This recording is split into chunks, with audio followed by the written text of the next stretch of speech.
Super excited guys kasi pupunta tayo sa Dubai Safari Desert kung saan papanoorin natin guys yung mga palabas nila sa safari, yung sasakay ka ng camel at sand dunes at sa manonood tayo ng mga belly dancers at iba pa.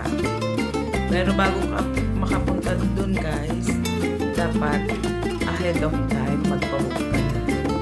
Kaya ito guys, hope na mag-enjoy din kayo.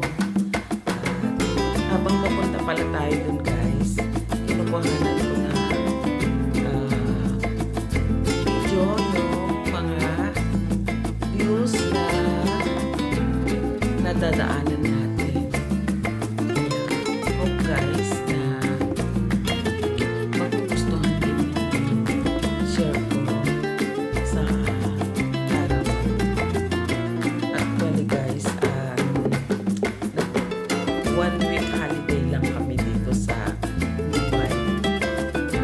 So, very happy naman kami guys kasi this is a wonderful gift sa amin ng kambal namin na mag-holiday. Tapos nagpaalam naman ako kila bossing. Sabi naman nila, you go and enjoy your holiday. Very thankful ako, lalo na kay God. So, thank you guys sa patuloy niyong pagsuporta sa aking channel. Dito na tayo guys. Ayan, ine-enjoy ko yung magsulat-sulat dyan sa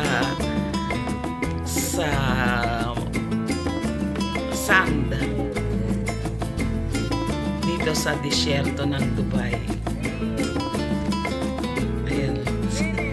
Ning-ning ni Neneng guys. Thank you guys. Hope na mag-e-enjoy kayo.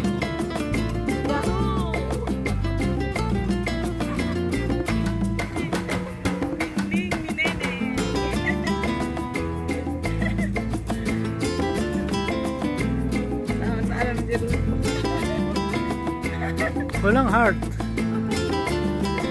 Thank you. Video. Amazing. Explain you. Yeah, okay. Because you can use the toilet after we go. Oh, yeah. Yeah, the small round free.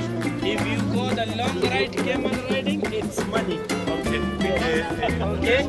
Come.